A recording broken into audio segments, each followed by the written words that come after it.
James Dunklee Cruz was just 4 years old when he was horrifically beaten to death in 2019 in Albuquerque. His own mother, who you see on the far left, is among 3 people charged in his death.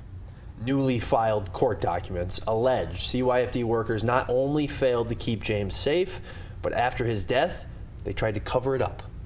Brittany Costello has been keeping an eye on this case. Brittany, I mean, this disturbing information is coming from a CYFD caseworker herself now. Absolutely, Tessa. Attorneys interviewed his caseworker under oath. She told them she knew James was not safe. She told her supervisors and nothing was done. According to documents, after his death, she was instructed to delete portions of her notes and her phone was reset.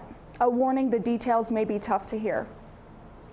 Children are resilient. I touched you up, bunny.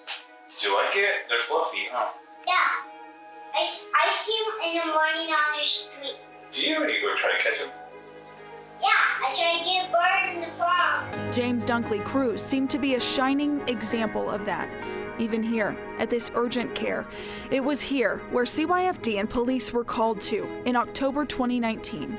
This was a 4-year-old boy who showed up at an urgent care covered in bruises with a dislocated shoulder and bruises on his penis. And CYFD ignored that and sent him back to his mother so that he could be abused and tortured and eventually beaten to death. Attorneys representing him in a wrongful death lawsuit say this was the golden opportunity for CYFD to save his life. But that's not what happened. And newly filed court documents reveal why. James's caseworker was interviewed under oath, saying she told her CYFD supervisors they needed to take him into state custody.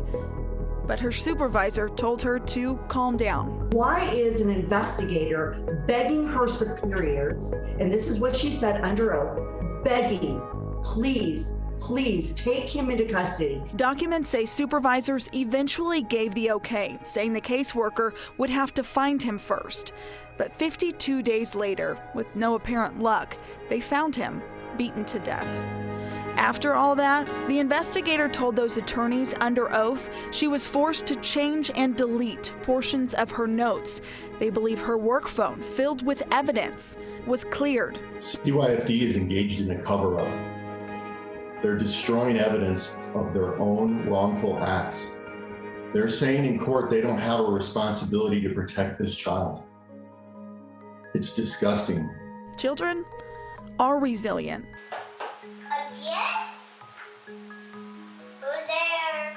Until they no longer can be. Do you think CYFD should be trusted to take care of the most vulnerable in our state? Would you trust them to take care of your kids if they were in trouble? I wouldn't. Absolutely not. And each death that happens, when we hear, we're going to look into it. We're going to see what system needs to be changed. Nothing has changed.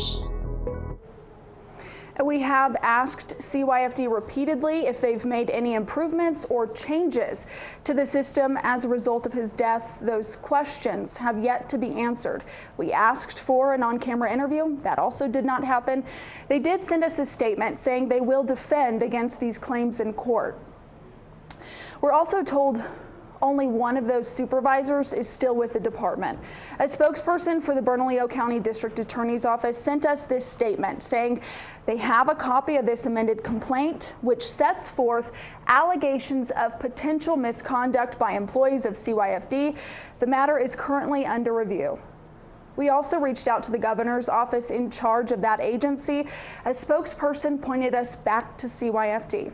We need a break. We'll be right back.